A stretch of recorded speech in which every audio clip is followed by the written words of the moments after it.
Hi, it's Valerie, and welcome to your OT Coaching Tune-Up. This past weekend was the Hanuman Festival, which I had a vision of almost about 5 years ago and co-founded and created a phenomenal group, and it's held in Boulder, Colorado, and it was a sensational experience. It was our 4th year, and I'm just so happy and proud, and it's really fantastic to see a vision you have come to life. And it's living and breathing and moving, and there are people coming together and that are joyous and raising vibration. Such a gift. And so it being my 4th year, I actually chose to sell it 2 years ago. And that was probably one of the most challenging decisions I'd ever made in my life. And in that vacillation, going back and forth, is it this is what I want to do? How do I really feel about it? Where do I want to go? Where ultimately I decided that I didn't want to be an event coordinator. I choose to be a teacher in this lifetime. And so I chose to let it go. And in that, I went through a period of grieving. And I thought I had been done with the grieving. And it was the second day of the festival.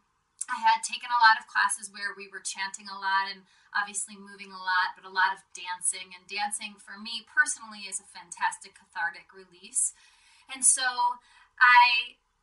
after the second class, where we worked a lot on second and third chakra around grief and shame and guilt and shame, I started to feel really angry, and I was getting really frustrated, and I was watching myself, and I didn't know what was going on, and I was just allowing the feelings to go through me, and spoke to my partner about it and just let it out verbally.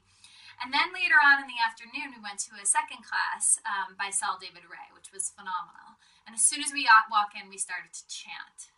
And I love to chant. I love to chant. And we started to move our bodies joyously. And I felt my heart, this bhakti yoga, expand my heart open. And as I was doing that, I was like, yes, this is why. This is why I started Hanuman Festival. This is why. This was the vision. So we continued on, and then by the end of the day, when we went into this room, because it started raining and there were about 500 of us in this room, all dancing and moving our bodies, I had that experience of joy, and then I instantly went to this feeling of a lot of pain and a lot of grief. And I started to think, did I abandon my baby, this festival? Did I abandon the team? Did I abandon the investors that came in to support me years ago? And I started to feel sadness, just an overwhelming sadness, and I started to cry, and I cried, and my partner came in and held me in her arms, and I cried like a baby, and my friend came behind her and held me, and I just cried. I cried for about 30 minutes, and I processed it verbally, and I expressed all these things that I was feeling, and it was so beautiful. And during it, my one friend said, "But you're going to have so many more beautiful things." And I looked at her and I said, "Thank you so much. That's not what I want right now. What I want is I want this feeling to move through me." Because even though it was uncomfortable to feel this sadness and this grief, I know the importance of it because otherwise it's in me. So what I had done is I had peeled back a layer of grief.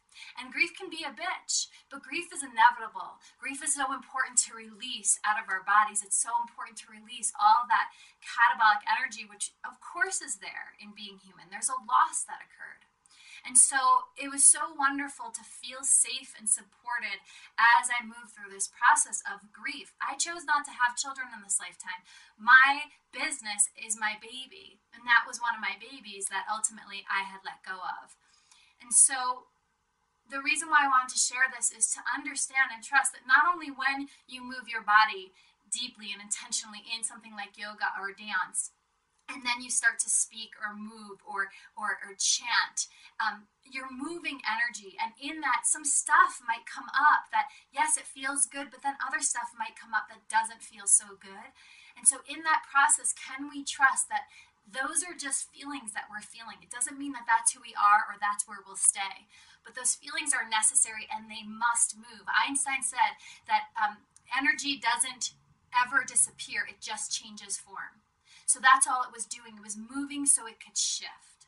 And so I wish to support you, whatever it is in your life, to understand that it's a grieving process. If you're going through any kind of loss, big, small, it doesn't matter. There are losses that occur. So to honor the time of losses, to honor the time of the energy moving through your body, and to give yourself space to understand, to trust that in the process, that in the release, there is this beautiful peace that comes behind it.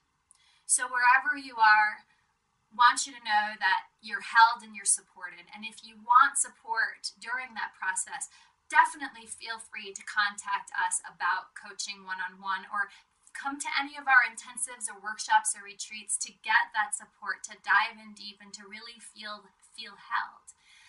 Please do stay in touch. If you have any comments or questions, leave them in the space below. We definitely look forward to hearing from you and expect great things.